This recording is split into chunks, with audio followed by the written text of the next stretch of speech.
पूरी दुनिया की निगाहें इस वक्त चंद्रयान-3 पर टिकी हैं, पर क्या आपको पता है कि इंसानों ने पहले ही चांद को बेच दिया है? और दूसरा सबसे बड़ा ये सवाल है कि चंद्रयान-3 की सफलता के बाद आम आदमी और आपको क्या मिलेगा? तो रिमझिम के 5 पॉइंट्स में आप समझिए। इंसानों ने किसे बेच दिया चांद? चंद्रयान-3 से आपको क्या मिलेगा? चंद्रयान-3 के वो आखिरी 19 मिनट का खेल क्या है? चांद पर अब क्यों नहीं भेजे जाते हैं इंसान? पांचवा है चंद्रयान-3 के कुछ रोचक तथ्य। तो सबसे पहला है कि इंसानों ने आखिर किसे बेच दिया है चांद? आप समझिए ये लैंड स्कैम क्या है। तो आखिर क्या है चांद पर लैंड स्कैम? अब इंसानों के क्या कहने, चांद पर पहुंचने से पहले ही इधर जमीनें बिक गई हैं। 2 कंपनियां ऐसी हैं जिन्होंने चांद पर जमीन बेचने की डील की है। एक है इंटरनेशनल लूनार लैंड्स रजिस्ट्री और दूसरी है लूना सोसाइटी इंटरनेशनल। अब आप पूछेंगे कि भैया किसने खरीदी है चांद पर ज़मीन? तो एक तो थे सुशांत सिंह राजपूत, जो अब नहीं रहे, उन्होंने 2018 में ज़मीन खरीदी थी। शाहरुख के एक फ़ैन ने भी चांद पर ज़मीन खरीदने का दावा किया है। 2002 में हैदराबाद के राजीव बागड़ी ने खरीदी ज़मीन। 2006 में बेंगलुरु के ललित मोहता ने खरीदी। और आपको मैं ये बता दूं कि चांद पर कानून के हिसाब से किसी का हक नहीं है, अंतरिक्ष में किसी का हक नहीं है। अब ये कंपनीज दावा करती हैं कि हमने काफ़ी देशों से डील कर इस चीज़ को संभव किया है, पर कानूनी तौर पर ऐसा संभव नहीं है। दूसरा है कि चंद्रयान-3 की सफलता पर आम आदमी को क्या मिलेगा, आपको क्या फायदा मिलेगा? अब दूसरा है कि चंद्रयान-3 की सफलता से आपको क्या मिलेगा। तो देखिए, सबसे पहले तो स्पेस इंडस्ट्री में बूस्ट होगा, उसका मतलब है नौकरियां बढ़ेंगी। चांद के साउथ पोल पर आज तक कोई नहीं जा पाया है। साउथ पोल में कहा जाता है कि पानी और बर्फ है।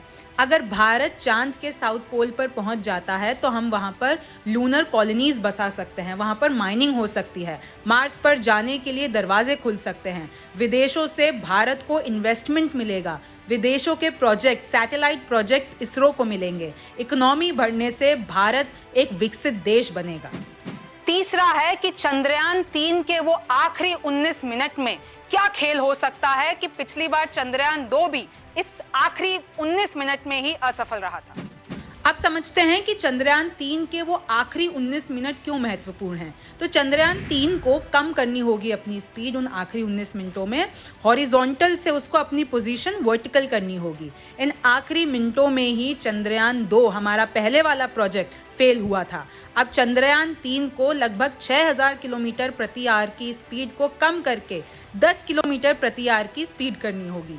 इन आखिरी पलों में ही रूस का भी मिशन फेल हुआ था, जिसे कहते हैं लूना 25, जो कि क्रैश हो गया था। इस बार मैं आपको बता दूं कि इसरो के पास प्लान बी भी है। अगर किसी वजह से लैंडिंग नहीं हो पाती है तो इसको टाला भी जा सकता है, पर बहुत कम चांसेस हैं कि ये फेल हो, क्योंकि इस बार हमने चंद्रयान-2 की असफलता से कई लेसन्स लिए हैं। चौथा बड़ा सवाल है कि चांद पर अब इंसानों को क्यों नहीं भेजा जाता है? ऐसे मिशन क्यों बनाए जाते हैं?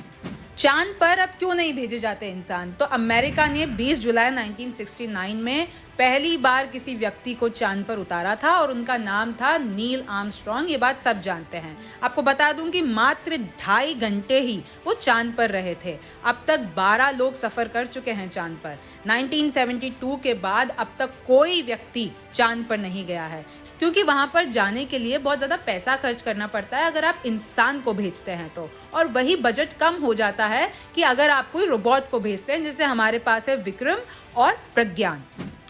और पांचवा है कि चंद्रयान-3 के कुछ रोचक तथ्य क्या है जो आपको आज जान लेने चाहिए।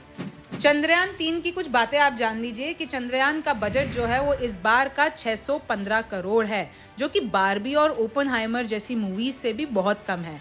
चंद्रयान-3 के रोवर प्रज्ञान में 6 पहिए हैं और इसी रोवर पर पूरी दुनिया की निगाहें टिकी हुई है। चांद पर ये प्रज्ञान 14 दिन तक रहेगा। और आपको ये भी बता दूं कि ये रोवर अपने पिछले 2 पहियों से इसरो का लोगो चांद पर बनाएगा और भारत का राष्ट्रीय चिन्ह भी इधर चांद पर अंकित किया जाएगा। चंद्रयान-3 की सफलता पर भारत एक विकसित देश बन जाएगा। अब आगे होता है कि आप देखते रहिए न्यूज़ 24। मैं हूं रिमझिम जेठानी, फिर मुलाकात होगी। नमस्कार, मैं हूं मानक गुप्ता। अगर आपको हमारा ये वीडियो पसंद आया हो तो इसे लाइक और शेयर जरूर करें, और हाँ, हमें सब्सक्राइब और फॉलो करना ना भूलें। ताकि आप देश और दुनिया की कोई खबर मिस ना करें। तो जुड़े रहिए हमारे साथ और देखते रहिए News 24।